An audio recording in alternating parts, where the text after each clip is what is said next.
Помимо вас и остальные тоже интересуются, поэтому, чтобы им тоже было удобно смотреть все наши лекции и, главным образом, понимать все, что мы с вами здесь говорим, поэтому немножко занимает время техническая настройка. Значит, приветствую всех снова в богословском лекториуме в новом Афоне. Прошлая моя лекция была посвящена теме Аэль, христианский святой или языческое божество абхазов. То есть мы с вами говорили о святом Георгии. В продолжение этой лекции, когда я вам обещал рассказать про самый знаменитый храм в честь святого Георгия на территории Абхазии, про Илорскую церковь. Сегодняшняя тема нашей лекции называется «Илорский храм святого Георгия. История, чудеса и профанация». Значит, слово «профанация», она латинского происхождения, что, собственно говоря, означает искажение, но с религиозным оттенком, кощунство, да? То есть, когда какие-то святые вещи мы с вами превращаем в объект такого человеческого произвола. Поэтому, собственно говоря, я использую этот термин, хотя в обыденном мы обычно тоже это употребляем, слово «профанация». Прежде чем перейти к самой лекции, в качестве предисловия я бы хотел бы сказать следующее. Вот при содействии фонда «Русский мир» вышел фильм, называется «Православные святыни Абхазии». Фильм снят православной киностудией «Канон». Думаю, что вы, наверное, не видели этот фильм. Презентация была в Москве, потом здесь, в Абхазии. Вот. В этом фильме рассказывается о святынях, православных святынях Абхазии. К моему удивлению, когда я просмотрел этот фильм, помимо того, что там Афон, Раскольники и все остальное, все хорошо, вы знаете эту тему, вот. К моему удивлению, за мое отсутствие 7 лет или 8 лет в Абхазии появились новые святыни, о которых я не знал до этого.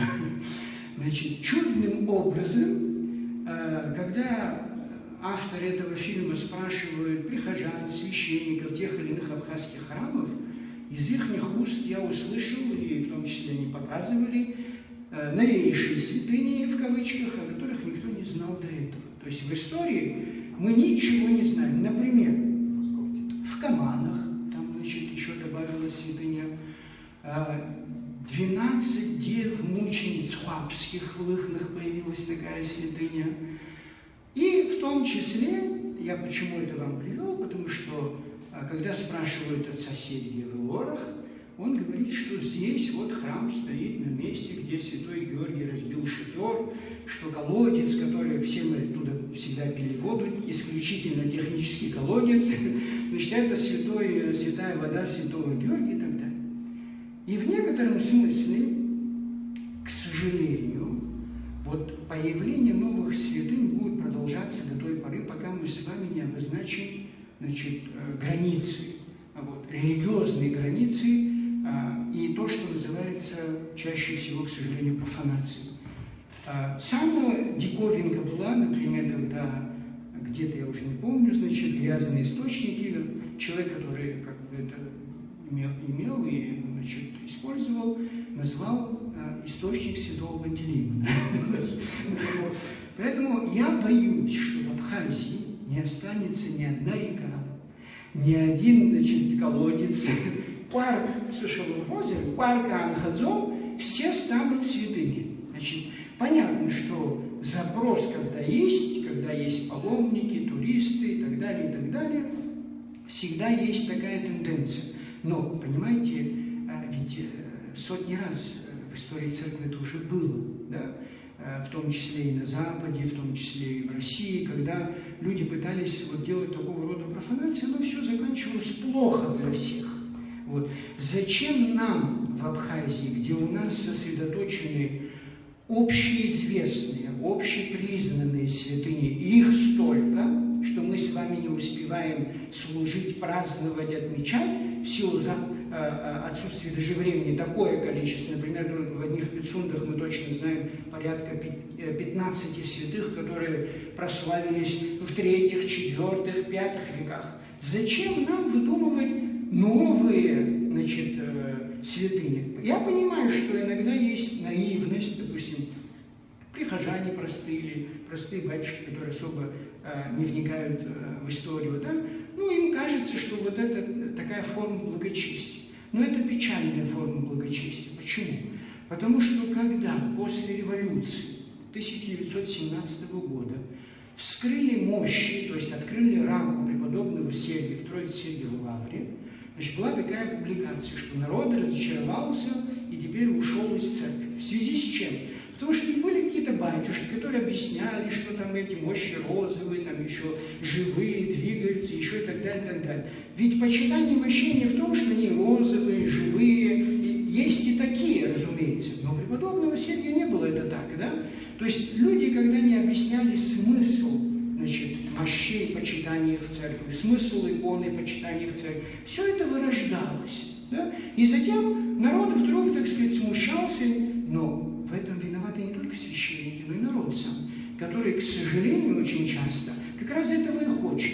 Всяких чудес, небылиц, и чем больше всего этого, тем больше они радуются. Поэтому наша же задача с вами, моя и в том числе вас, значит, слушатели этого лекториума, в том, чтобы все-таки мы понимали суть христианства, а это самое важное. Христианство для меня очень дорого, и я не хочу его превращать в предмет вот такой спекуляции. Понимаете? Когда мы говорим о серьезнейших вещах, об теологии, об христианской антропологии, это глубинные вещи, о сотириологии, о экклезиологии, и мы потом все это плавненько сводим к каким-то совершенно обыденным, простым вещам, и потом мы удивляемся, почему случаются революции, как в 17 году, или Парижское восстание, тогда почему народ потом все это сметает. Мы потом уже удивляемся. А зачем удивляться? То есть то, что ты вкладывал, а чаще всего отсутствовало просвещение. Отсутствие просвещения всегда приводит к крайности. То есть человек считает, что нужно защищать святыни, а это может быть вообще не святыня. И в связи с этой темой самая мистическая, значит, аура, я бы так сказал, и разного рода как истинные чудеса, так и профанации всегда были связаны с Илорским храмом. Не только в наше время, но и в древности. Вот я вам попытаюсь показать, значит, с точки зрения истории, выстроить такую картину, что, когда появлялось и почему это происходило. И самое интересное, что, значит, вы в процессе лекции, вы увидите сами, что многие вещи, оказывается, и до нас в 17 веке люди пытались это осмыслить, понять, что же тут происходит, правильно ли это происходит, нужно ли оно христианство и так далее. Значит, прежде всего, я сейчас одну минуточку, чтобы, если не у всех у вас есть представление о месте расположения Илорского храма, значит, здесь вы видите, вот, пожалуйста, города Чинчира, значит, современный, значит, центр, да, Чинчирского района. Вот идет дорога, значит, проезжаете Галицга, вот река, которая вытекает из Творчалцга, простите, и, значит, попадаете в Илорский храм. Вот он здесь находится. Ну, если с такой высоты смотреть, вы понимаете, что это не так далеко, в принципе, от моря. И вот еще оттуда за это. Да. Есть вторая дорога, которая прямая идет в Галу. Да. Вот в Галу она идет, и вот здесь, не заезжая туда, да, можно свернуть и попасть вот с этой дороги. Вот здесь находится Илорский храм. Значит, почему здесь мы сейчас однозначно дать ответ не можем? Вы понимаете, что очень часто иногда храмы стояли на каких-то возвышенностях, в каких-то особых местах и так далее. Сказать, что здесь что-то там особое было географически, да, как бы, например, чтобы этот храм был виден там со всех окрестностей, такого у нас нет. Теперь, что касается названий. Значит, я сейчас не буду детально вдаваться в эту тему, потому что это все-таки дело филологов, и надо тут здесь поискать. Единственное, значит, еще профессор Чурсин зафиксировал в 1924 году следующее абхазские названия. Элыр-наха, Ай-лыр-наха, что он дословно переводит «Илорская икона», «Илорская святыня». Да? Наиболее распространенное, которое до последнего времени используется, и в наше время практически в интернете вы везде это встречаете, то есть это уже мингранизированное название Илорий. Значит, так писали о нем и в XIX веке. Значит, теперь мы точно знаем, что этот храм в честь святого Георгия Победоносца. Археологи датируют его, храм этот, значит, первой четвертью XI века, ну, грубо говоря, XI век. Честно вам сказать, я не смог найти каких-то серьезных археологических изысканий, которые бы, например, говорили нам о том, что действительно в каком веке это строилось и так далее. Можно встретить совершенно разные датировки.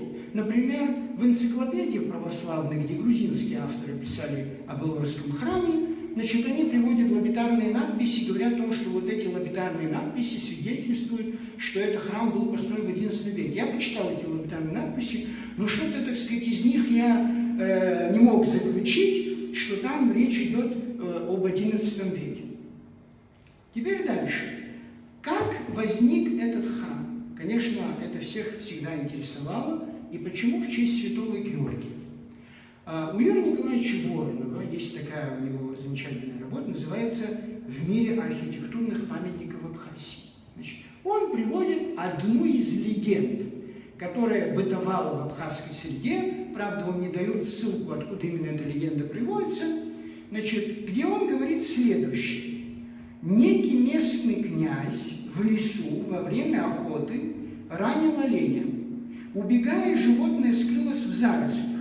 Охотник преследовал его, и следы крови привели к развалинам древнего святилища.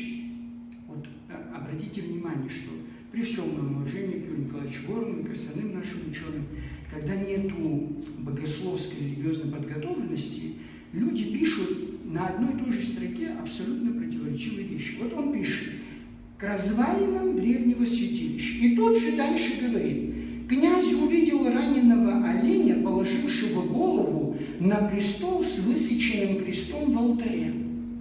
То есть, ну зачем писать святилище, напиши христианский храм, потому что ты дальше говоришь, что там стоял престол с крестом. И вот эта раздвоенность, так сказать, абхазской этнографии, истории в области вот святыни храма Абхазии, она вот все время нас вводит в путаницу. И далее он говорит: и понял, что животное находится под покровительством самого святого Георгия. Князь оставил жертву и приказал воздвигнуть на этом месте храм в честь этого святого. Такое чудесное сказание, единственное. Значит, вы уже христиане, должны читать христианскую литературу, но в силу того, что мы только-только с вами изучаем разного рода литературу, у вас не всегда есть возможность тоже все помнить.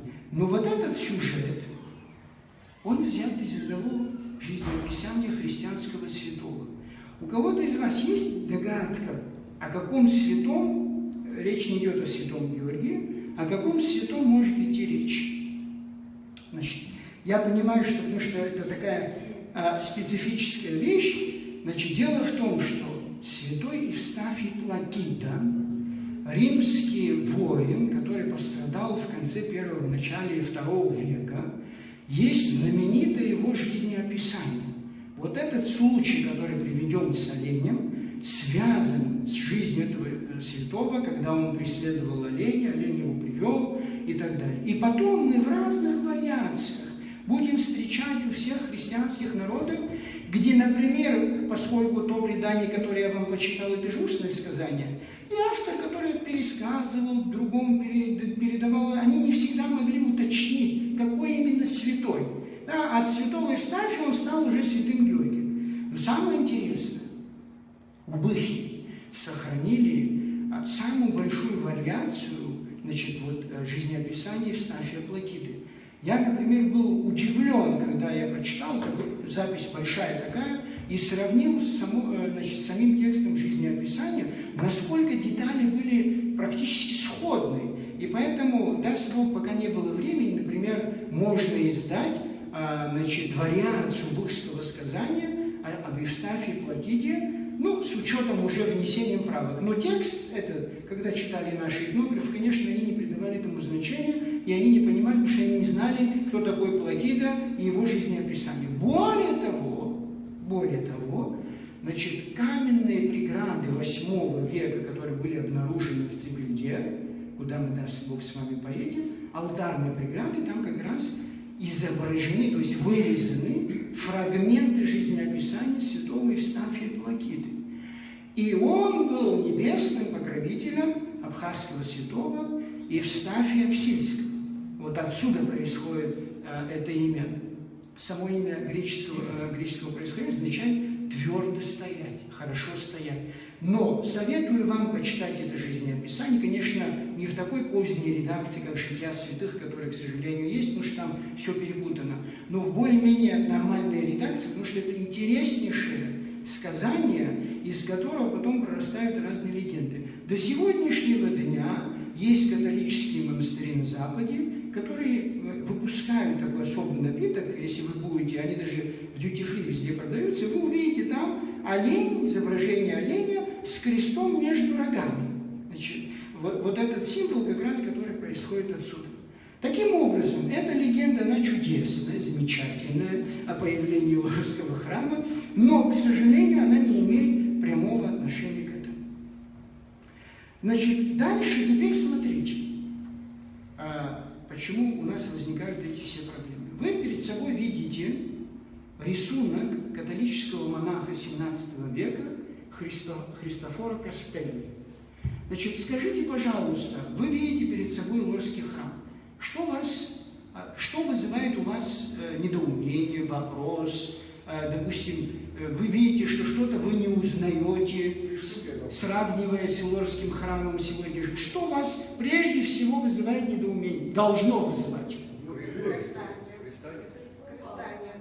Купол. Если вы сегодня посмотрите, а мы сейчас с вами увидим Лорский храм, нету купола. Дальше. Обратите внимание, вот этот придворчик, да? И обратите внимание, в задней части алтарная часть. Сегодня алтарь плоский. Да? Значит, вот, собственно говоря, вот это здание стоит. Вот это внутреннее здание. Вот этих элементов, то, что ты сказал, Марк, да, трехступенчатый, вот придвора, вот этого нету. Придвор — это вообще такие придворы классические, да, для абхазских храмов, трехпридворные. Но больше всего нас вызывает недоумение вот этот купол. К сожалению, и я в том числе, пока не работал с материалами Христофора Кастелли, в каком смысле? Мы все эти картины знаем, да, все издавалось, но нам надо прочитать вот это все. Понимаете? Ну что, человек фиксировал какие-то записи здесь, да, что-то отмечал. Такой же мы увидим и в отношении Пицунды и остальных. Поэтому, честно вам сказать, то есть сегодня человек может написать докторскую работу только с учетом дешифровки, значит, рисунков Христофора Кастелли. Вот. Поэтому надеюсь, что, по крайней мере, вот я когда говорил, должна помнить Маурицию Дженкинс, да, она говорила, что я обещала мне тогда, есть очень хорошее современное издание работ Христофора Кастелли в Италии, да, такое научное издание, но, к сожалению, пока значит, мы тоже не располагаем этим. Теперь, сейчас одну минуточку. Абхазских нету вообще, как Маурицию, таких вообще нету местных. Что местных? Местных документов? Нету. Да. Значит, Асида, будьте внимательны, значит, я иду в той последовательности, пытаюсь ничего не упустить. Да? Все, что известно сегодняшней абхазской науке, ну, может быть, какая-то рукопись где-то закопана, мы не знаем, какой-то камень, все, что известно в этой лекции, которую я вам предлагаю, учтено. Да? То есть, вот я вам сказал легенду абхазского происхождения, но она, как вы видите, она не совсем связана с этим. Дальше, Значит, следующее историческое сведение, вот после того, что, значит, я вам показал, это что означает? Это означает, что храм был разрушен, Илорский храм. И это означает, что нынешний храм был построен в более позднее время. Правда, я не могу понять логику наших археологов, как они это стыкуют. Да? Например, когда они говорят, что нынешний храм XI века по своим архитектурным деталям, да, которые близки к западно-грузинской зодчеству. Да? И как они состыкуют с этим рисунком Христофора Костеля. То есть это зал центральный остался, что-то снесли. Или, потому что нынешние своды этого храма тоже нам не позволяют предполагать, что там мог быть купол. Да? То есть вот эта тема, она не моя тема, это тема профессиональных археологов, которые должны этот момент учесть. Мы единственное с вами говорим и констатируем, что тот храм, который мы сегодня видим, никак не похож на то, что видел Христофор Костель в 17 веке. Теперь дальше. Значит, к сожалению, вот немножко видимость плохая.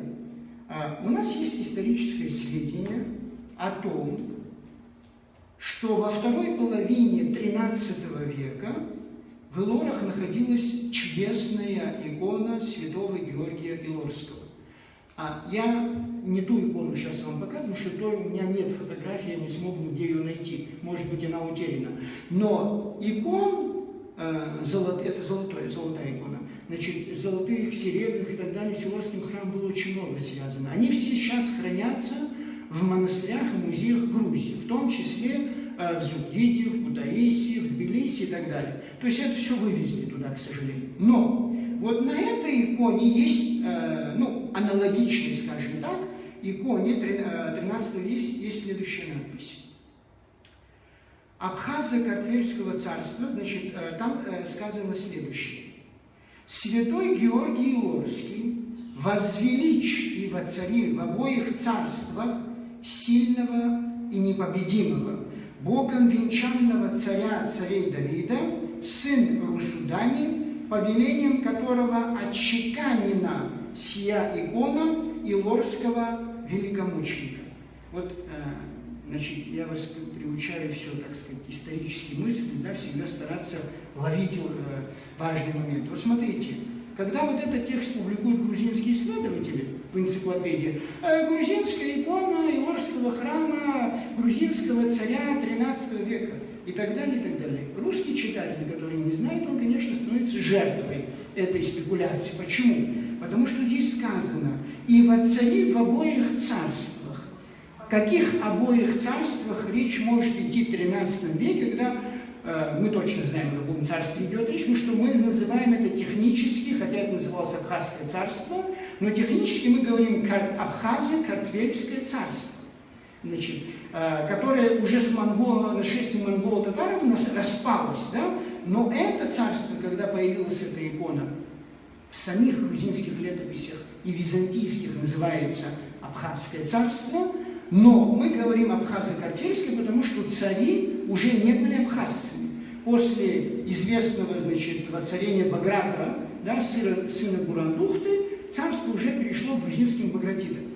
Но икона-то этого времени, и вот она чудотворная икона. Затем на эту икону уже делали серебряные оклады в XIV, XV, даже есть в XVII веке разные владетели и князья делали оклады.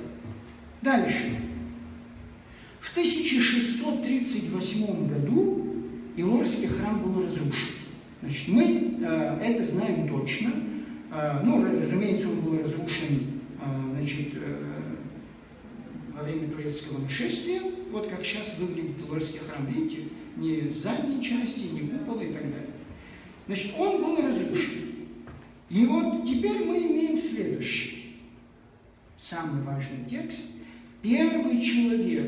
Вот до этого, до 17 века, мы знаем, что здесь была чудотворная икона, храм был очень почитаемый, имел очень важное значение для окрестностей, значит, входил в юрисдикцию Бедийской епархии, то есть он самостоятельно не функционировал. Если где-то вы читаете, что там был епископ, это тоже неправильная информация. Он входил в юрисдикцию Бедийской епархии, значит, тогда Абхазского католикосата. Вот. И мы до 17 века практически больше ничего не знаем. Ну, мы знаем еще что-то там, какая-то святыня могла появиться, вот, но мы не знаем ни о разрушении, ни о восстановлении, ни о каких-либо чудесах, которые появляются с 17 века только. Значит, первым, кто это описывает, итальянский миссионер, значит, из католического доминиканского ордена, итальянец, Арканджело Ламберти. Значит, он прожил, он называет, значит, Адишия, Мингрелия, Колхида, имея в виду территорию между, значит, я вам сейчас точно скажу, между, как он пишет, рекой Каракс, то есть Кудором, и Фазис, значит, современной около Поти. Вот он эту только территорию описывает, и в ней он вел миссионерскую работу. То есть он не был в глубине сюда, в Абхазии, дальше Кудора, и не был далее ни в Имеретии, ни в Западной Грузии, простите, Восточной Грузии. Значит, 18 лет человек жил здесь, в том числе на части территории Абхазии. Его книжка под названием «Описание Колхиды», называемой теперь Мингрелией, в котором говорится о происхождениях, обычаях и природе этих стран, была опубликована в 1654 году в Наполе. Значит, Ламберти, я еще раз повторяю, очень образованный человек, это для нас играет важную роль. Он монах, он хорошо знает, священник, он хорошо знает, и он единственный автор, который дает объективную оценку всему тому, что происходило в Илорском храме в это время. А потом все остальные после него, там очень много этих авторов, и вплоть до 19 века, включая Дюбуа, они просто брали какие-то эти фрагменты и очень вольно пересказывали все, что говорил Ламберти. Поэтому с этой точки зрения Ламберти для нас первоисточник относительно чуда, которое происходило, значит, в Илорском храме. Вот он пишет. 20 ноября празднует День Святого Георгия. Теперь вы у меня люди церковные. Когда мы празднуем Святого Георгия? Значит, всегда, значит, вы теперь как историки, в данном случае вы не прихожанки, вы историки, да, вы должны быть корректными. 23 апреля по старому стилю, 6 мая по новому стилю. И еще когда мы празднуем?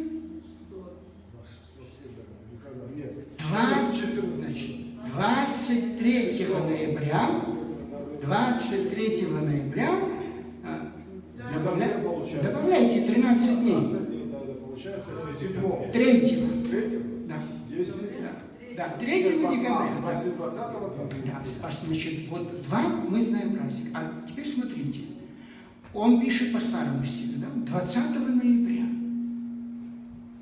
Понимаете? То есть он пишет, в связи с чем он сам поясняет. Вы обратите внимание, что, допустим, комментаторы этого текста писали, что вот Ламберти ошибается, он там не понял, не договорил или заблуждался. Он ничего не заблуждался. Он нам дает новую дату абхазского церковного календаря, которая будет исключительно связана с Илорским храмом. Итак, он пишет. 20 ноября празднуют День Святого Георгия Победоносца. В народе распространено суеверие, что в этот день этот прославленный мученик крадет поблизости быка и ночью приводит в Илорскую церковь, которая посвящена его имени. Церковь эта в большом почете не только у мингрельцев, но и у соседних народов. Поэтому церковь эта очень богата серебром и золотом. Все иконы сделаны из этих металлов и украшены драгоценными камнями. Даже двери отбиты толстыми серебряными плитами. Представляете, что мы потеряли? Да? Значит, это все, что он пишет, там ничего нет уже. Эта церковь в почете у всего народа, так что, хотя она стоит в отдаленном месте и близко к морю, но нечего бояться. Чтобы кто-нибудь ее или чтобы неприятельский корабль ограбил ее богатство, это невозможно. Все это с таким благоговением относится к этому святому, что не только не осмеливаются утащить двери, которые потом утащили в более позднее время, значит, утащить двери. Но даже если бы поблизости к церкви на дороге рассыпали драгоценные камни, то и те никто не смел бы тронуть. Этого святого боятся не только здешние окрестные жители, он имеет в виду, но это очень интересная фраза, я прошу, так сказать, лично не воспринимать. Он говорит, что боятся абхазцы очень искусные в воровстве. Значит, и дальше. И даже турки, которые совершенно лишены света христианской религии, все они поклоняются этой святыне и боятся ее. Значит, чтобы вы контекст понимали, место, которое географически я вам показывал, где расположены Лори, все было, эта территория была всегда предметом споров между абхазскими владетельными князьями и мингрельскими владетельными князьями, додьяновцами, да? Значит, чачковцами, додьяновцами. И после, особенно после, значит, распада Абхазо-Карфельского царства и в процессе существования этого царства происходила мингрелизация этих районов, да? И ко времени, когда описывает это Ламберти, мы знаем, что практически Илорский храм оказался в полном ведении и в полном влиянии мингрельского населения. И, значит, я ни в коем случае не хочу никого укорять, но почему-то с появлением мингрельских царей и мингрельцев-прихожан появились вот эти профанации с чудесами. Значит, если абхазы были искусны в воровстве, но ничего не трогали, значит, а мингрельское население пошло очень и очень далеко. Значит, что они делали? Этот страх главным образом происходит, он пишет, от нескольких весьма больших стрел с двумя большими железными наконечниками, то есть абарзал, то, что мы называем, которые прикреплены к стенам церкви. Значит, люди боялись, что если они что-то тронут, вот это даже у даудских абхазцев мы встречаем, значит, когда ты или акухунцу, тубаухунцу и так далее, значит, если ты не выполнял, вот эта стрела тебя преследовала, да, и она втыкалась в дерево и напоминала об обете данном тебе, да, это вот стрела святого Георгия. Но вопрос в чем состоит? Значит, дальше, я сейчас не буду, здесь какие-то моменты пропущу, 20 ноября владетель, речь идет о Ливане Дадьяне его времени, со всеми своими придворными дворянами и одишским народом отправляется в Илорскую церковь. Присутствовать на празднике быка.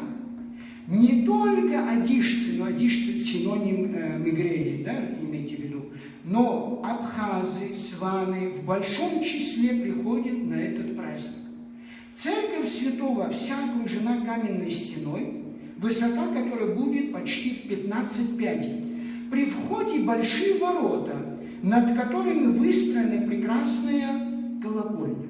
Значит, вот видите, мы здесь впервые в 17 веке, значит, встречаем, сейчас, извините, чтобы вы видели общий вид. Значит, вот, пожалуйста, это все до реставрации. Вот здесь вы видите, вот он рассказывает Арканджело Ламберти, вот колокольня, видите? Значит, которые потом я вам расскажу, что с ней сделали в наше время. И вот вход. Значит, серебряные двери, о которых идет речь, с пластинами, они стояли помимо самого храма и вот здесь. Ну, вот сюда, здесь огромная площадь, где велась торговля, как описывают католические монахи, там, значит, народ собирался и так далее, и так далее. И вот они все, здесь была уже нет этой ограды, вот такая каменная ограда, чуть повыше, была вокруг всего этого храма. Она частично сохранилась, эта ограда, не вся. И вот сюда собирался весь этот народ, знать и так далее, закрывались вот эти ворота. И он пишет, значит, накануне этого дня в сумерки владетель подъезжает к этим воротам с большой свитой, в которой участвуют епископы, князья и дворяне. Приказывает запереть эти ворота на ключ, но на замочную скважину налагает свою печать и отправляется домой. Где вы такого рода процедуру в наше время встречаете? Вспомните, в христианском мире. Каждый год это... да, благодатный огонь, когда сходит в Иерусалиме, вы знаете, что закрывают ворота, запечатывают, значит, печать и так далее. На другое утро, до рассвета, владетель опять едет с той же свитой к воротам.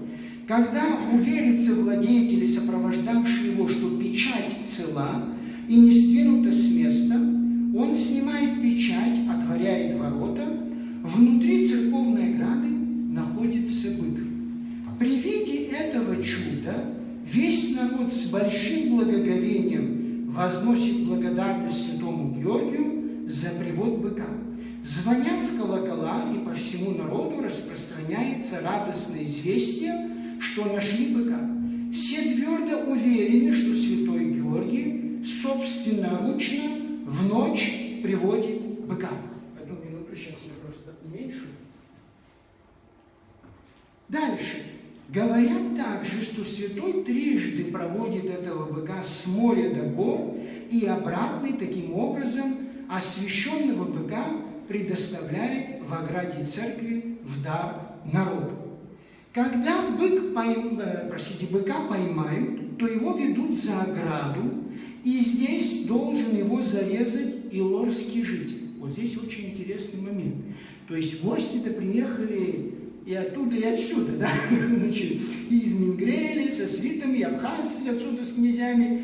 Но никто из них не имел права, значит, только илорский житель. Вот нам было интересно, Ламберти нам не рассказывает, кто этот илорский житель, на семью которого издревле возложена эта обязанность, и у которого хранится как священная реликвия топор, которым должен быть зарезан этот бык. Топор этот употребляется исключительно только для этой цели. Когда этот человек зарежет быка, а также и делит его, большая часть с рогами принадлежит владетелю. Рога эти владетель приказывает украшать золотом и драгоценными камнями, и в большие праздники пьет из них в честь святого Георгия. И Меретинскому царю также принадлежит большая часть. И дальше он перечисляет, что всем князьям, значит, и Меретинские, Адижские, Абхазские и так далее, то есть Псушевый или Хортион, да, значит, из зарезанного быка.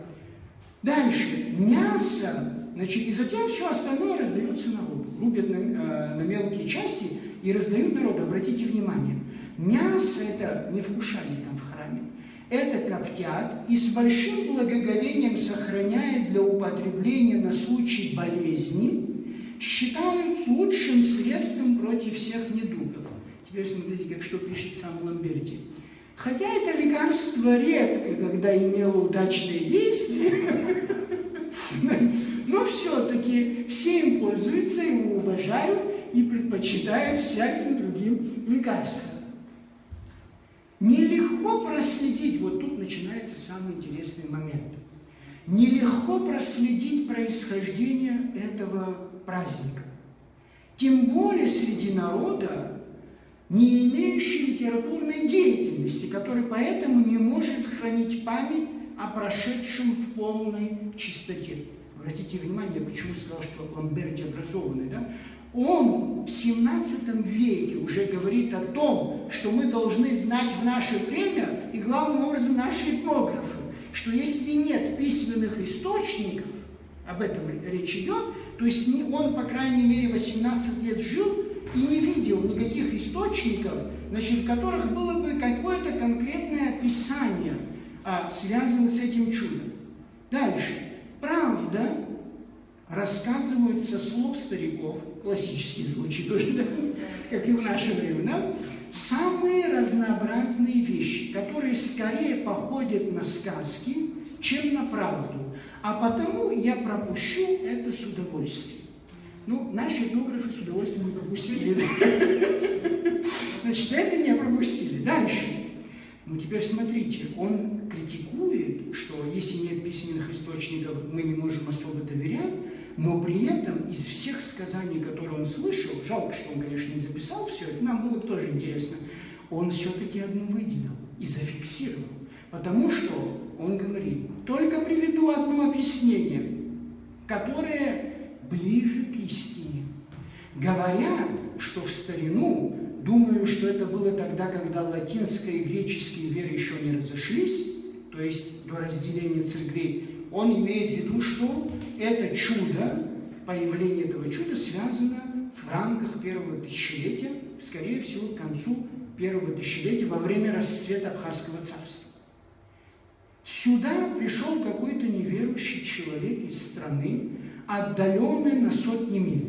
Когда он увидел, как здесь совершается празднество по поводу чудес, которые целые дни творил святой Георгий в этой церкви, то этот упрямый человек не только не поверил этим чудесам, но стал издеваться над христианскими чудесами, говорить, что они легковерны и глупы христиане, что всему верят. Несмотря на это, народ убеждал его принять священную веру Христа, утверждая единогласно, что все чудеса святого Георгия – истинная правда. «Прекрасно, — сказал тот, — я сделаю так. В моем доме, лежащем отсюда на расстоянии 200 верст, я имею быка такой-то масти. Если чудеса, о которых вы говорите, правда, то святой Георгий будет легко привести быка моего из моего дома в церковь в эту же ночь. Итак, если я завтра увижу моего быка, то сейчас же с большим удовольствием приму вашу веру». Условие было принято, и на другое утро рано, когда открыли церковные ворота, внутри нашли быка неверующего, который его признал по приметам за своего. Тогда он убедился в своем заблуждении и принял христианскую веру. Он тотчас зарезал своего быка и раздал его народу, который, извещенный об этом чуде, собрался в большом числе. Теперь самое важное.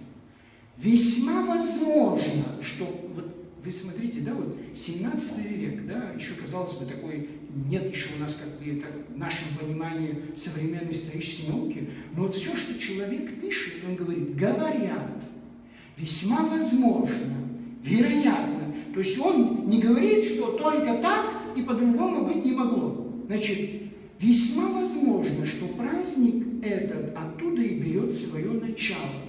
И что для сохранения памяти об этом славном чуде каждое 20 ноября резали быка и мясо его раздавали народу в память первого чуда святого Георгия. Значит, вот самая ключевая фраза. Дело в том, что Ламберти абсолютно здесь прав. Действительно, в Лорском храме произошло чудо, о котором народная память сохраняла разные, значит, перетолки, но чудо это было связано, что один раз было явление вот этого быка. И потом уже каждый год совершалось в память об этом чуде, просто резали быка, раздавали люди, чтобы люди не забывали об этом совершенном чуде. Но вот то, что я вам сейчас рассказал, все это сохранялось до того, как появились, так сказать, князья и дадьяне и, значит, жители Западной Грузии. Почему? Потому что дальше происходит? Только когда ослабли благочестие и веры, больше стало распространяться всякое зло. То невежественные пастыри, прямое обвинение священников, вздумали чем-нибудь поддержать веру своих посомых, а так как своими примером, своим знанием и истинными чудесами этого сделать не могли, то они старались поддерживать некоторыми ложными чудесами, если не саму наличность факта, то хотя бы веру Христову, потому что начали распространять в народе, что святой Георгий каждый год совершает такое чудо и приводит быка в церковь. Только насколько это далеко от правды, всякий читатель легко может узнать из следующих рассказов. То есть Ламберти, понимаете, он не атеист, он не, значит, не борется с христианством, он христианский миссионер, да, который имеет цель просветить, значит, по крайней мере, сделать католический, значит, регион и так далее. Ну, по крайней мере, как человек, он не обязательно всегда настаивал на том, чтобы они стали католиками, но мог делиться с людьми о христианской вере. И обратите внимание, что он не хочет воспринимать никаких, значит, ложных чудес, да? И обвиняет духовенство, что они, значит, вот делают эту профанацию с тем, чтобы поддерживать веру. Он задается вопросом, да? Вместо того, чтобы самим быть истинными христианами, значит, самим своей жизнью показывать людям о Христовой вере, они, значит, вместо этого не делают, приводят ночью быка и так далее. И вот дальше он объясняет, а это ведь ужасное богохульство, что из этого святого делают вора. Значит, Менгреля, жители Менгрели, вот, которые приезжали сюда, они что стали распространять? Накануне праздника Святого Георгия в ноябре они ночью воровали быков, да? Ну и когда хозяин приходил, узнавал своего быка, которого они хотят зарезать, значит, и покушать, они говорили, ну, ты святого-то не видел, но это святой украл, понимаешь? У тебя не должны быть никаких апелляций, претензий, значит, к нам, потому что это, так сказать, дело святого, он-то не может сам явиться. Поэтому не нужно возмущаться, если это, значит, ты накануне увидишь своего быка. И вот дальше он опять очень интересно все это описывает. Он говорит, что накануне этого праздника, потом с каждым годом люди стали запирать все свои двери, ворота и так далее, и так далее. Дальше он говорит, в-третьих, сами греки, которые одной веры с ними, то есть со всеми, кто это делал, то есть православным, он хочет сказать, но более откровенно уверяли меня, что с целью убедиться в правдивости этого чуда, они в одну ночь сторожили вблизи церковной ограды и после полуночи увидели нескольких менгрельцев, которые при помощи веревки доставляли быка в ограду. Значит, это греки ему рассказывает Ламберти, но помимо Ламберти еще у нас есть Иосиф Цампи, Шарден и так далее, которые описывают. А другие католические монахи, они все-таки не остановились на том, что кто-то увидел, как ведут ночью быка. Они что сделали? Ночью они, когда уже солнце зашло, вокруг ограды посыпали муку, да, значит, из проса муку, значит, полностью покрыли ее. И когда утром народ пришел, и, как вы понимаете, следы быка и сопровождавших его менгрельцев были четко отпечатаны и далеко от тех ворот, которые были закрыты этого храма. Некоторые более откровенные епископы не скрывают, что это обман, но утверждают, что они вынуждены поддерживать это суеверие среди менгрельцев, которые очень склонны принять магометанскую веру. Когда нас обвиняют, что мы с вами все мусульмане, что мы такие сякие плохие и так далее. Мусульманская вера касалась и наших соседей в том числе. Очень много на самом деле были вынуждены принять. Поистине такое, значит, и вот они, вот когда они говорят, что поддерживают ради, чтобы люди не ушли, сам что Ламберти говорит, поистине такое наставление веры достойно этих ученых и просвещенных епископов. Дозволено обманывать одного для того, чтобы других удержать в вере. Значит, обратите, друзья мои, внимание на следующее. Вот я вас спрошу, а разве в наше время не то же самое происходит в Иловском храме? Значит, да, мы чудо с быком не делаем, так сказать, за веревку его через забор не тащим, вот, и так далее. Но, обратите внимание, вот очень важно, для меня очень важно, вот эти ключевые слова.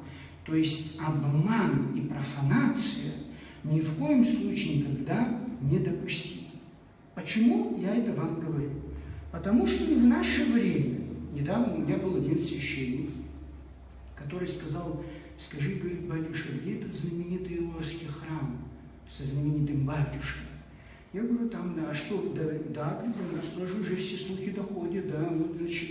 Здесь, в Новоафонском монастыре, каждый раз звонят, поскольку у представителей Сухумо-Пицунской епархии в интернете нет телефонов, и у храмов нету, да, значит, и, соответственно, люди, когда что-то хотят заранее узнать, они, значит, спрашивают, где можно информацию узнать. Я, вот, Ахрос, мы живой свидетель, и я, в том числе и Герман, на десятки, сотни звонков нам приходится, как-то объяснять людям, отвечать, где это находится, и в связи с чем они туда хотят поехать.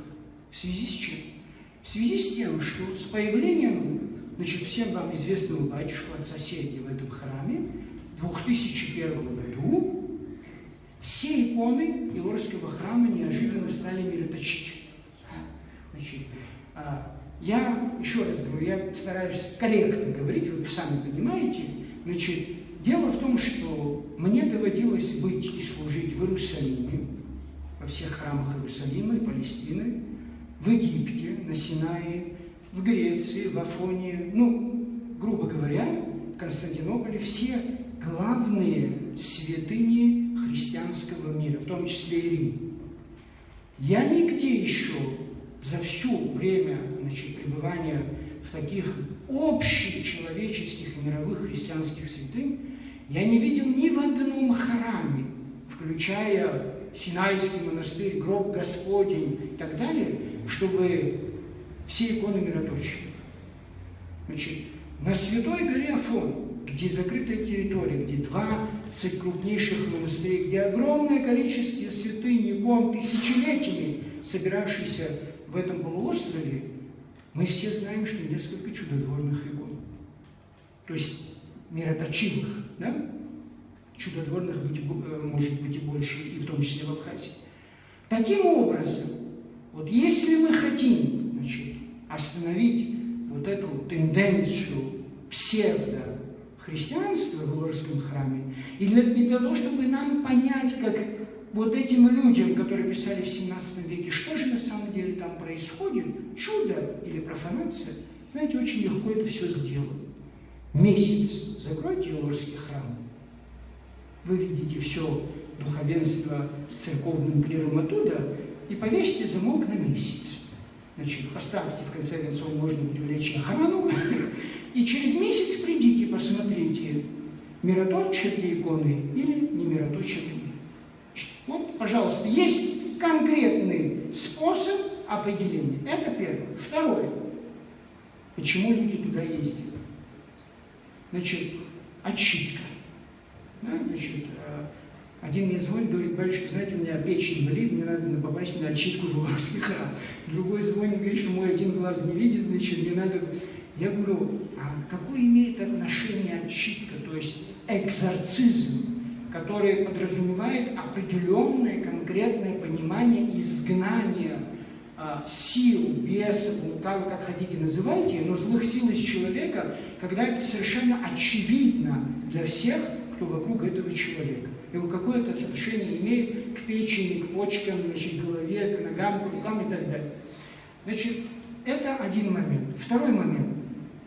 Для совершения отчитки, то же самое, сколько я ездил и жил, слава Богу, в монастырях, я практически в свои 25 лет уже в церкви, кроме одного батюшки в Троице Сергиевой Лавры, который занимался отчиткой, больше никого не встречал.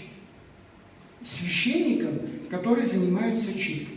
Не потому, что в этом нет потребности, а потому, чтобы заниматься отчиткой, должна быть абсолютная, безупречная, как священник, твой моральный облик. Да? Ты должен быть абсолютно нравственный человек во всех смыслах этого слова. Во-вторых, иметь дар от Бога. А этот дар даруется, когда вот эта первая составляющая соответствует твоему призванию.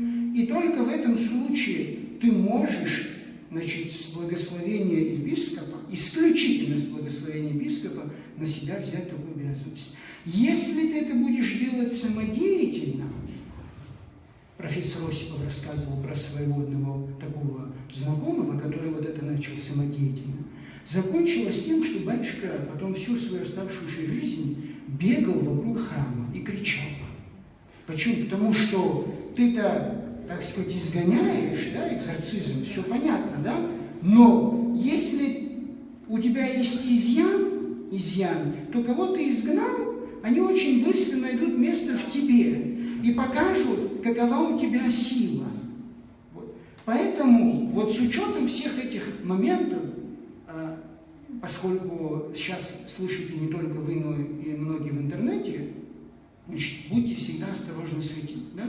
С отчитками, с мироточивыми иконами, со всеми остальными. Главное, не нужно пропагандировать того, чего нет.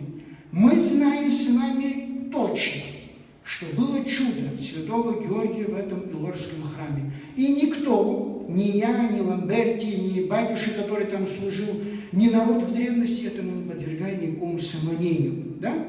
Значит, и в память об этом чуде, вот это мы с вами не делаем, к сожалению, да? То есть в память об этом чуде, вот не вот эти, значит, псевдо-чудеса и отчитки надо делать, а 20 ноября, значит, собирать людей и в благодарность святому Георгию, а нам, я еще, вы увидите дальше, есть за что еще нам благодарить святого Георгия, потому что и были другие чудеса реальные. В благодарность совершать вот это событие. Разве это не красиво? Разве это не по-христиански? Зачем нужно вот это все? Дальше. Но это было не впервые. Да. Ну, да. Значит, вот сейчас, Асида, ты совершенно правильную вещь заметил. Вот смотри, как получается. А я хочу вас спросить, да? А почему тогда во время поста в древности... Тогда же было же по-старому. Вот, видите как? Вот эта календарная система, она даже и здесь нас вводит в путаницу и усложняет нашу обычную христианскую жизнь. То есть, если это была бы нормальная календарная система, 20 ноября нет никакого поста, и мы спокойно с вами совершаем, значит, вот этот обряд, который совершался. Дальше. Еще один очень интересный момент. Тут много текстов, но я вам более интересно хочу зачитать.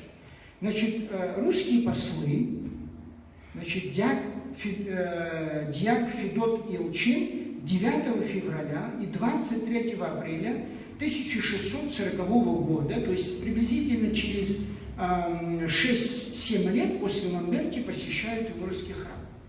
Они говорят следующее. Мы вместе с епископом Андреем, то есть Пидийским, посетили Егорьевский монастырь. Так они называют церковь святого Георгия в Илоре. Значит, он пишет следующее. Внутри церкви перед царскими дверями были сделаны престол, на котором стоял крест, списанным на нем чудесами святого Георгия Победоносца и образом Богородицы Адигитрия. К сожалению, эта святыня тоже потеряна.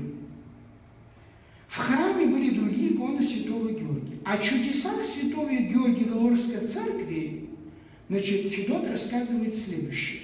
3 ноября, видите, да, значит, теперь мы идем 3 ноября, но здесь мы можем полагать, что либо он, либо переписчик перепутал 3 ноября с 3 декабря.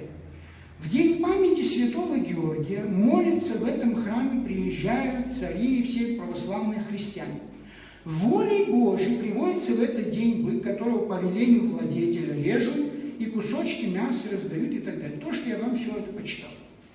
Значит, второй раз, уже в день памяти святого Георгия, 23 мая, послы русские посещают снова Илорский храм. Во время торжественной службы присутствует абхазский католикос, значит, он даже они записали Максим I и митрополит Митрофан. Значит, после богослужения в храме, как и мы с вами, выходят на площадь, которая вот здесь, в этой части, ставят икону, вот он как пишет, вынесли икону святого Георгия, которую повесили значит, на столбе лицом к западу. В это время некий хромой мужчина, повесив на себе другую икону святого Георгия, громко кричал: «Послушайте меня! Я ныне ночевал в храме и сказал мне святой Георгий: людей моих не обижайте, которые во имя мое веруют». Далее этот человек стал пророчествовать о грядущих событиях.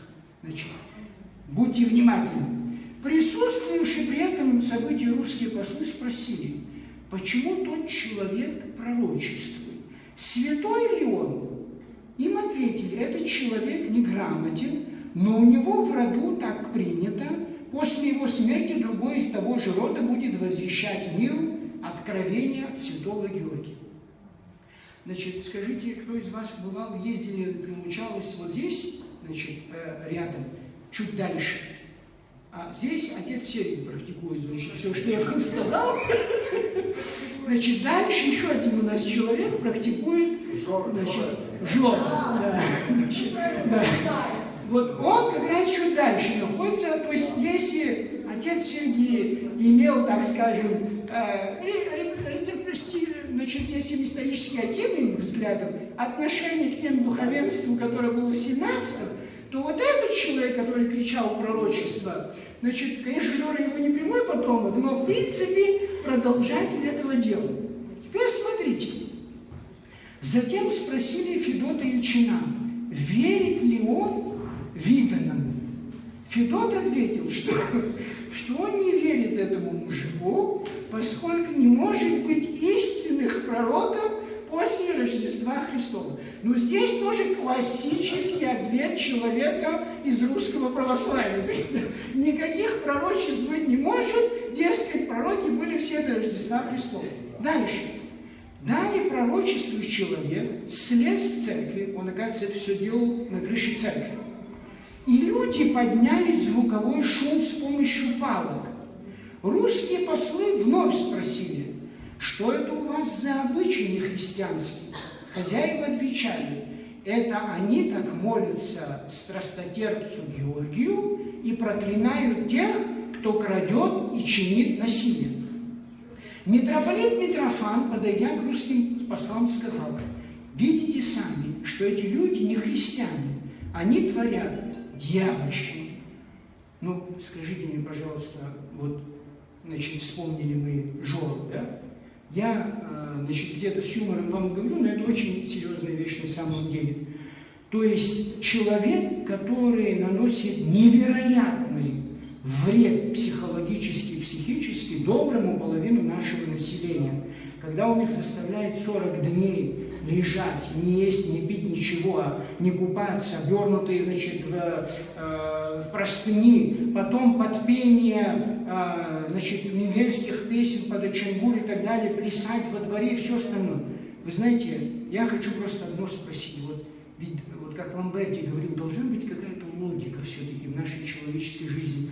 Вот самое страшное, оказывается, ты можешь иметь высшее образование, быть десятых дипломов, оказалось, вот ты интеллигентный, воспитанный, культурный человек, современный человек, но ты можешь быть слепым, если у тебя нет религиозного формирования. Почему? Потому что нормальный человек, если он знает, что у самого Жоры умерло 6 своих родных детей, включая и супругу во время аварии, он лишился 6 своих детей. Это он говорит сам в интервью. И супругу. Мне задается вопросом, вот ты помогаешь всей Абхазии и Мингрелии, Западной Грузии, оттуда тоже очень много с этой болезнью приезжают. Ты скажите, пожалуйста, ну а что, нельзя было своим близким, кровным помочь? Если ты пророчествуешь, как говорят, что он нам предсказал, вы же ехали в машине с супругой, но неужели нельзя было предвидеть, что у вас будет авария и сбежать? Это один момент. Значит, я очень принципиально об этом настаиваю. Второй момент. Значит, знаете, когда появляется какая-то чума, например, да, медицина начинает бороться с этим, да, и задача медицины в какой-то момент, да, если это тяжелый процесс, через какое-то время, если это легкий процесс, более быстро, но пытается победить болезнь. В отношении Жоры с этим астростаз, значит, болезнью, посещение, значит, господ, вот, мы имеем следующее. Вылечивая одного члена семьи, заболевают остальные в процессе. То есть, зачем тогда это процесс лечения, если в процентном соотношении, чем больше ты лечишь, тем больше заболеваний мы имеем. И последнее. Очень много случаев самоубийств после вот этого процесса лечения. Я знаю конкретный случай, не просто голословно вам говорю, потому что я тоже священник, и после всех этих, значит, всего того, что делает Жора, потом эти люди тоже ко мне попадают, и мне приходится общаться и как-то выйти из этой ситуации. Я уже не говорю про облик этого человека, когда еще не было отца Сергия, вот эта фотография была сделана нами в 98 году, мы служили с отцом Андреем там. Еще никого не было, никто не приходил, все было заброшено. И вдруг во время совершения литургии я вижу, значит, приходит какой-то человек, я его не знал, высокий, там, значит, вид какой-то очень странный, начинает что-то там со свечками, кого-то он вокруг иконы водит. Я подхожу после литургии, говорю: скажите, пожалуйста, а что вы делаете? Вот он говорит: я, говорит, лечу, там, я Жора и так далее. Я спрашиваю людей, которые были с ним, я говорю: скажите, вы откуда приехали? Из Бзыпи или из Колдахара, я не помню, но, в общем, из Гудовицкого. Я говорю: неужели вы верите вот этому человеку? Да, батюшка, он нам сказал, он это, он то, пятое, десятое и так далее, и так далее. Потом я их вывел и показал. Там, где они говорят, что черную курицу надо зарезать, туда бросить, сюда бросить, там повесить, гвоздь забить и так далее. Понимаете, то есть вот то, что мы сейчас имеем там, и с той, и с другой стороны, мы имели и в 17 веке. Почему? Потому что после разрушения церковной жизни и отсутствия духовенства постепенно народ, значит, превращает истинные вещи вот в такого рода профанацию, которая болезненно сказывается на самих людей. Поэтому с этой точки зрения христианство в этом отношении – это спасительница, но с должным подходом и просвещением. И вот что пишет дальше. Да, а как он контактит с Сергием? Сейчас никак, они никакого отношения друг к другу не имеют. Общаются? Да, но практика практически одинаковая. Ну, я не Дальше. Просто один использует христианские традиции, другой использует якобы абхазские традиции, которые никогда не были. А знаете, как они молятся? Я просто не глаз резня.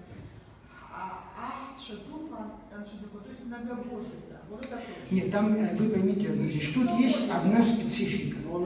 Я в 2001 году, ровно год служил в Гальском храме, в Чебурхинже. Ну, когда сказали, что есть проблема, что там хотят прислать грузинского священника и так далее, и что-то нужно сделать с нашей стороны, но никто не поехал, пришлось мне год ездить. Но я благодарю Бога за этот год нахождения там, помимо того, что я как-то чем мог помогал людям и так далее.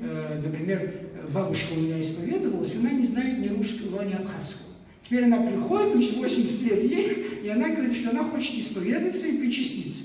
Ну, я ей говорю: вот Евангелие здесь лежит, вы говорите перед Богом, а я почитаю разрешительную молитву. Значит, при всем при этом я заметил одну принципиально очень важную вещь. Такого суеверия. Такого суеверия, значит, как в Западной Грузии, Восточной Грузии это не касается, и Абхазии это не касается, как в Западной Грузии я, братья и сестры, нигде не встречал. Службы о том, они постоянно приносили что-то там, во время крещения сделай это, положи туда, значит, повесь там, что-то, значит, принеси тогда. То есть вот в этом смысле, понимаете, это же, Жора, это же не случайно появилось. Я проследил все тексты, мы не знали об этой болезни ничего вплоть до конца 80-х годов. Ничего. Понимаете? И вот это, значит, сочетание у него не просто исключительно какая-то языческая, там сочетание вместе с христианством, святая Барбара, там, значит, церковь, часовня в Галле, ей посвящен. Там не так все просто, да? Ну что, люди не поверят, если ты придешь, не покажешь иконы, не скажешь, что это к церкви имеет отношение и так далее. И вот последние слова. Федот Ильчин говорит. Этот, значит, митрополит, когда спросил и так далее, были тут и греческие старцы на всем этом мероприятии, которое, значит, проходило в 17 веке. И они про эти обычаи говорили: мы такой веры нигде еще не видели. Значит, другими словами, хотели сказать, такой формы христианства нам еще не доводилось видеть. Далее.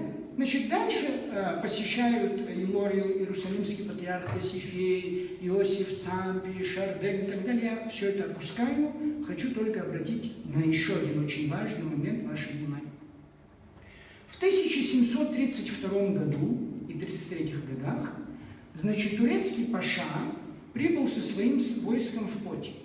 Он захватывает Поти, далее захватывает Имеретию, и берет в союзники Александра, царя Имеретинского. Значит, Имеретия тогда была самостоятельным царством, она не входила в состав Грузии. Значит, и он нападает уже на Менгрелию, покоряет Менгрелию, далее идут в Абхазию, доходят, разоряют Илор, значит, уничтожают практически, снимают свинец. Отсюда и мы знаем, что свинцовое тоже покрытие было этого храма. Снимают свинец, чтобы сделать пули и так далее, и идут дальше. И вот в этот момент, значит, я вам читаю и историческое описание царя Вахушти, да, и предания абхазов, которые зафиксированы были, значит, Хахановым в начале, значит, 20 века.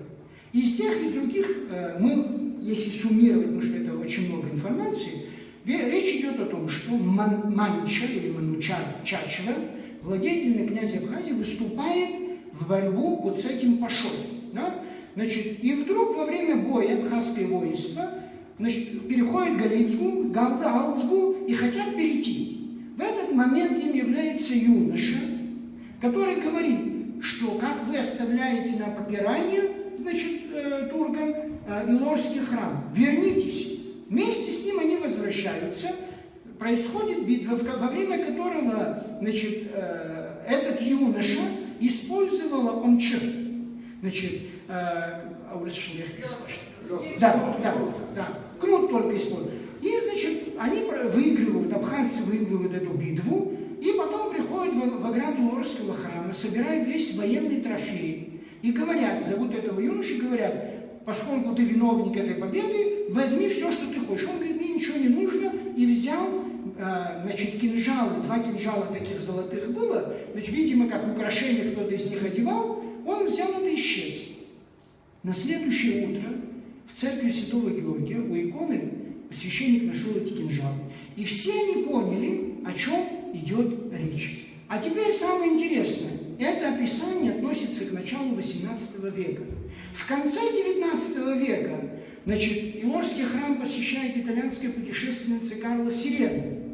Из ее описаний, сейчас я вам покажу ее рисунки, она видела это омча и эти кинжалы, значит, на иконе Святого Георгия. К сожалению, потом, как и все остальное, как вы понимаете, значит, было утеряно. Вот сейчас я вам покажу рисунки,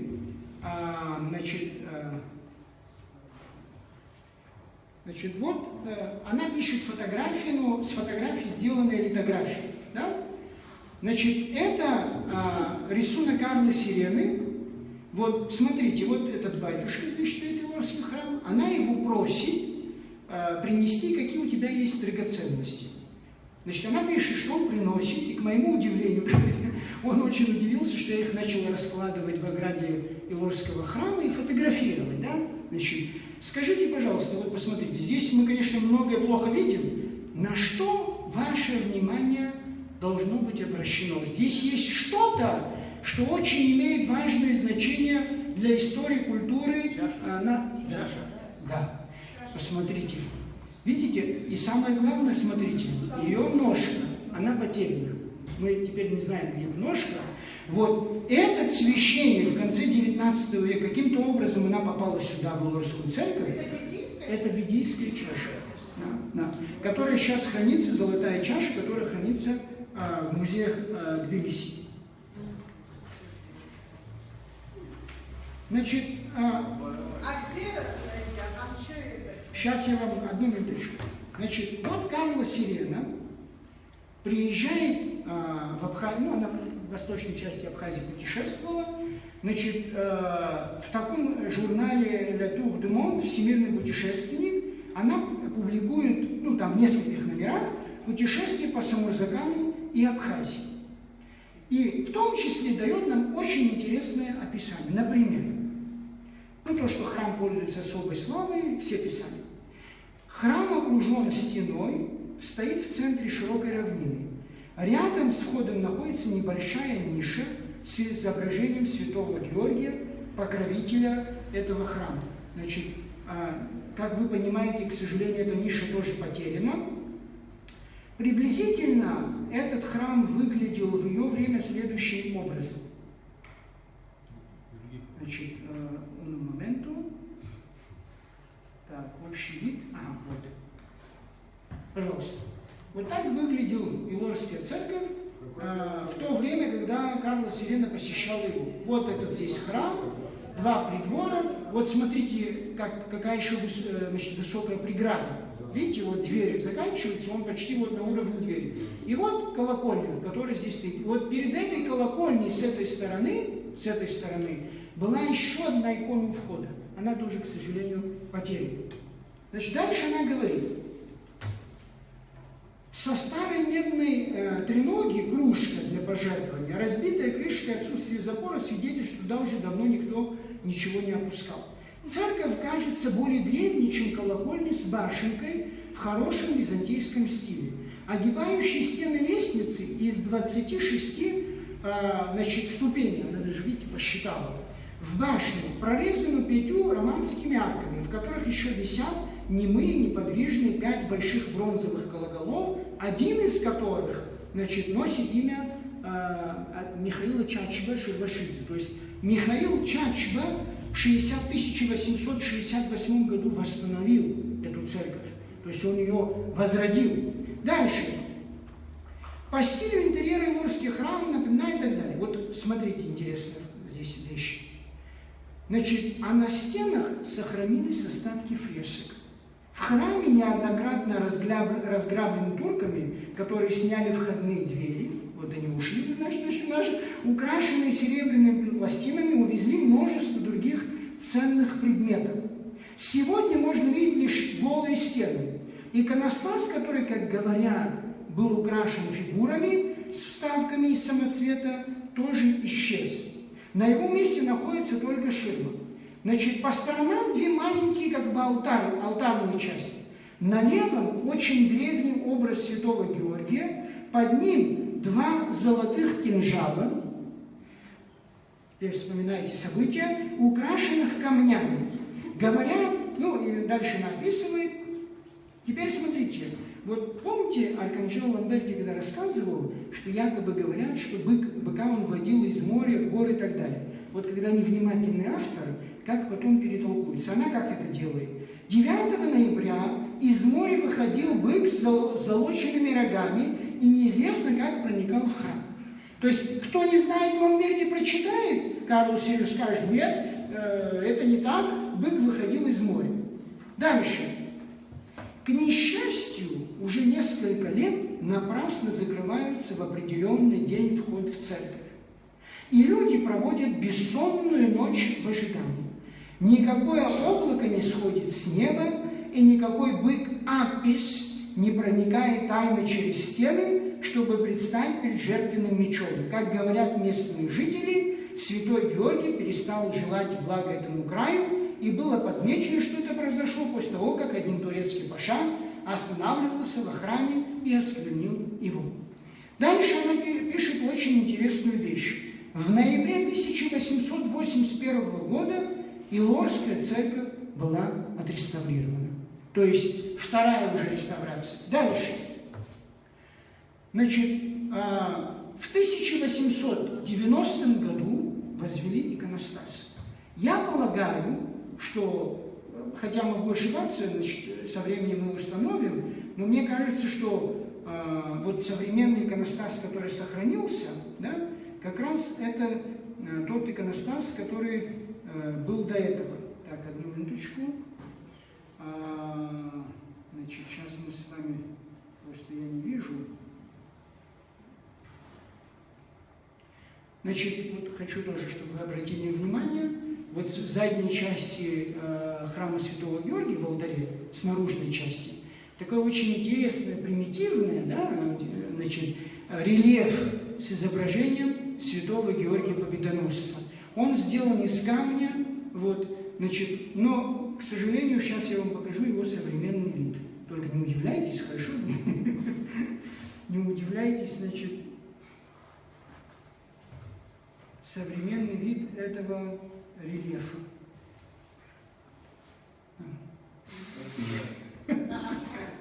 Значит, покрасили его какой-то бронзой, покрасили его вот этим белым цветом. Есть даже более лучший вид, например, пожалуйста. Вот. И очень интересно, кстати, знаете, и в Цибельде мы встречаем вот эти, значит, вот эти образы. Сейчас, одну минуточку, сейчас я вам покажу вот этот иконостас, о котором я хотел сказать. Вот современный иконостас, но я полагаю, что это, скорее всего, тот как раз иконостас, который был сделан в XIX веке. Вот, вы здесь его видите. Ну, то есть он достаточно простой, какие-то, может быть, вещи даже были в 20 веке переделаны. Дальше.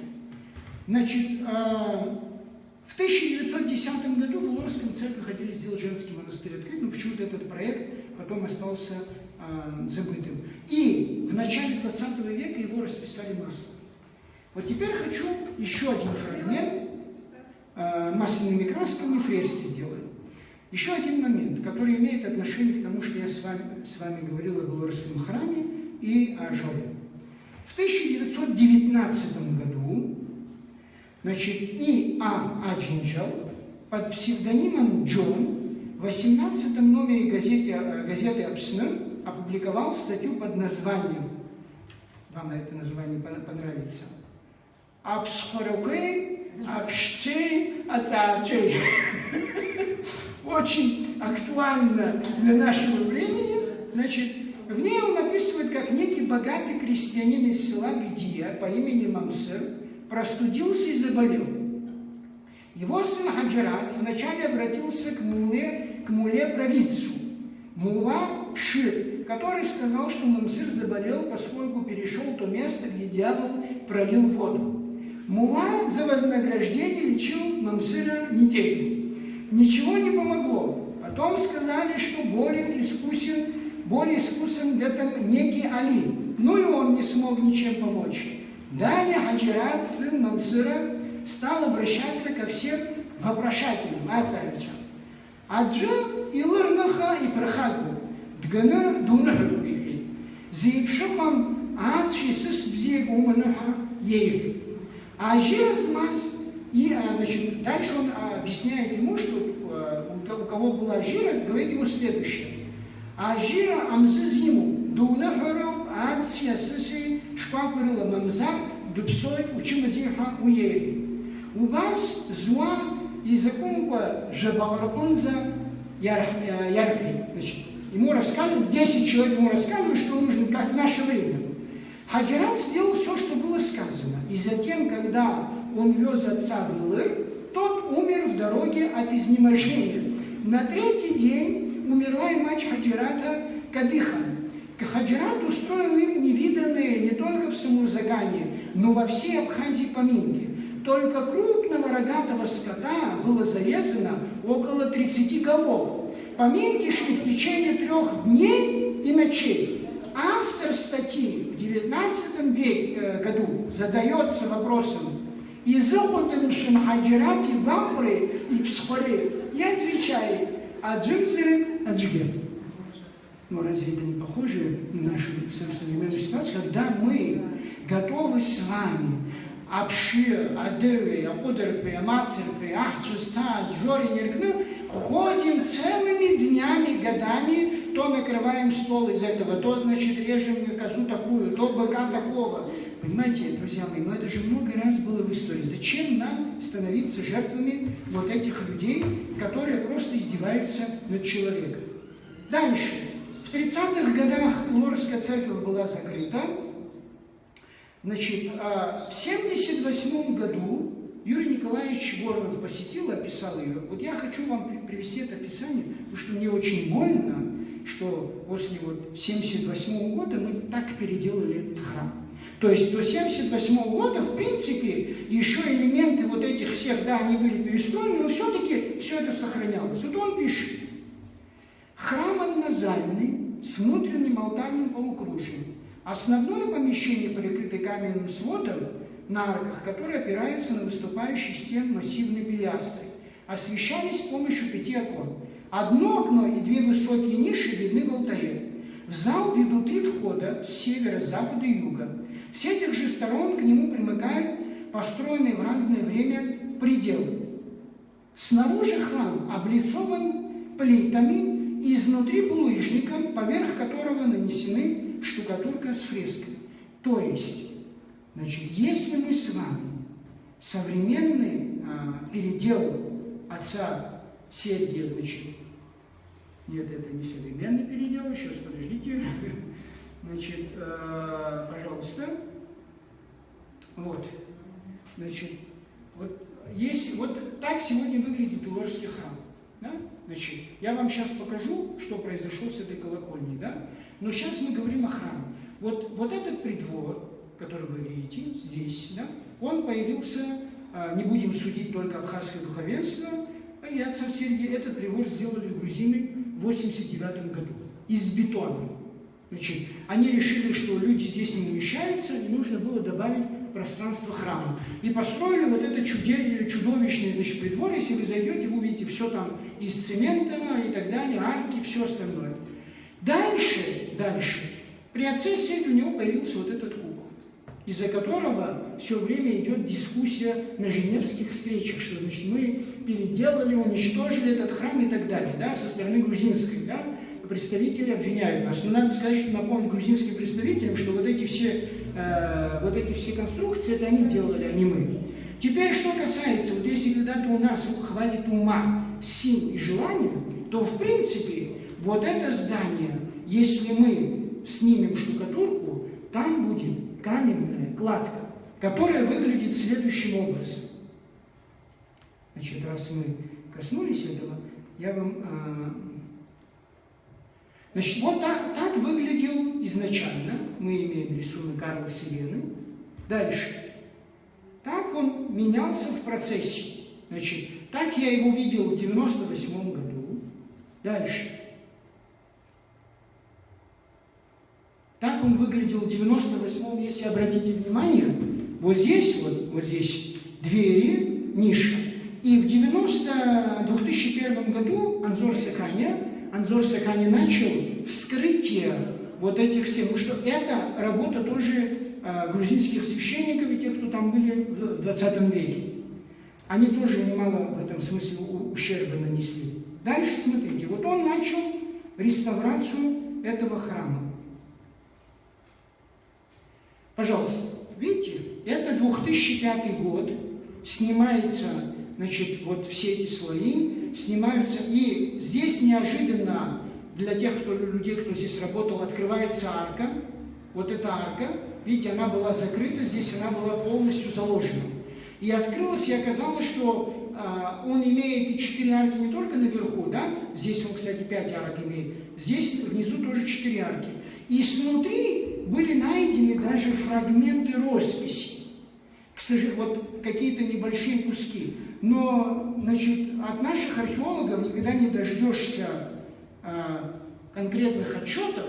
Вот так выглядит и тот храм, друзья мои. Если вот когда-нибудь даст Бог его вскрыть, и эта колокольня тоже, которая сейчас белая, крашеная, да, если ее вскрыть, она будет вот такая замечательная, с разными резьбами. Все это можно хорошо вычистить. Значит, камень более, чтобы, да, только не цементировать и не штукатурить. Да. Дальше. И он пишет следующее. Храм в Илое выделяется среди зальных церквей в Абхазии не только своим значительным размером, продуманностью своей архитектуры, формы, но и художественными и конструктивными примерами, утвердившимися в Абхазии в первой половине XI века. Единственное в завершение хочу вам сказать, что есть работа Анатолия Константиновича Кация, называется «Илорский храм XI века». Это его кандидатская работа, которая потом вышла в виде книги, написанная, издана в 1967 году. Это единственная работа, где дается более-менее исторический экскурс и описание, в том числе отдельных деталей, которые к его времени сохранялись. Кстати сказать, вот в этой колокольне были найдены еще обрезалка, которые тоже, значит, потеряны. И последнее. До прихода отца Сергия туда, значит, я успел еще сфотографировать. Вот это внутри ограды Илорского храма, значит, стены, вот такие в огромном количестве по всему периметру внутренней ограды лежало. Это те кувшины, которые я вам говорил, что приносили на Пасху, на День Святого Георгия Победоносца. Возможно, даже какие-то из них были здесь прямо фамильно принадлежавшие фамилиям абхазским. находились здесь. И из этих кувшинов, когда вскрывали или приносили, священник совершал литургию и так далее. Когда я снимал этот снимок, я был со студентами из академии. Вот я им рассказывал, вот такая чудесная традиция. Потом отец Сергий все это собрал, загрузил, значит, в грузовик, сказал, что это все никакого отношения не имеет к храму, и куда вывезти тоже не могу вам сказать. Но зачем нужно было вот эту красоту? Мы же не знаем, там могли быть и 17 и 18 века. Ну зачем это нужно было делать? Ведь это же часть христианской традиции на Кавказе.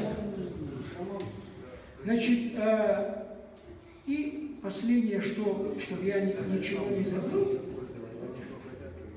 чтобы я, значит, пожалуйста, есть еще у нас и такие. Я всегда возил туда студентов, значит, на праздник Святого Георгия. Вот. К сожалению, уже это все никто ничего не делает.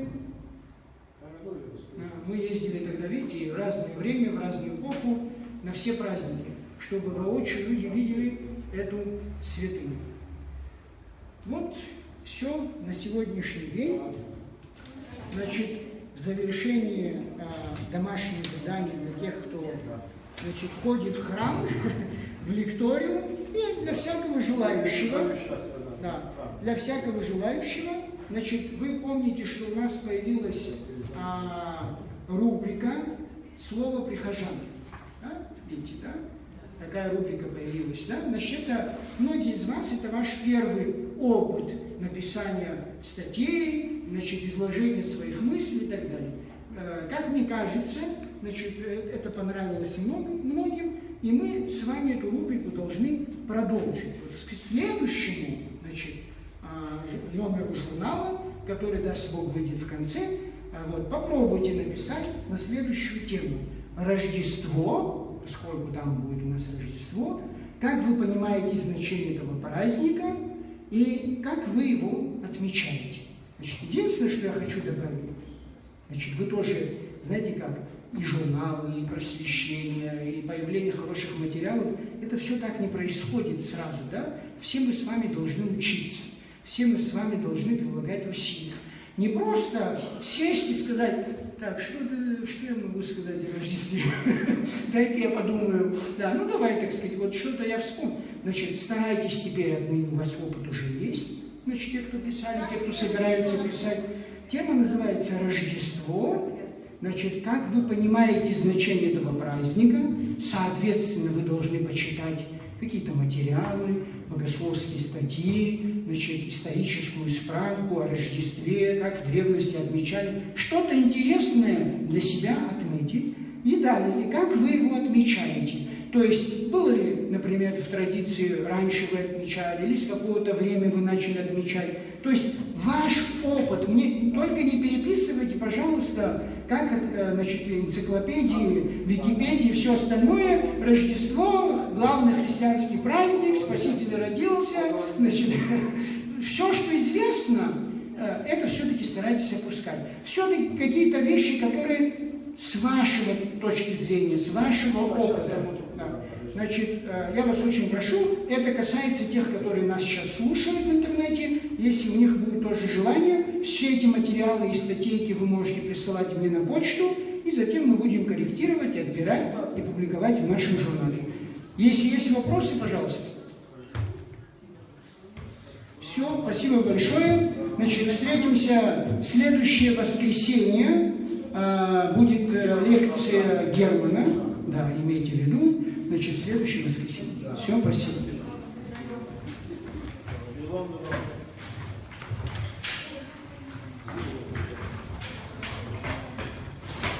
Спасибо.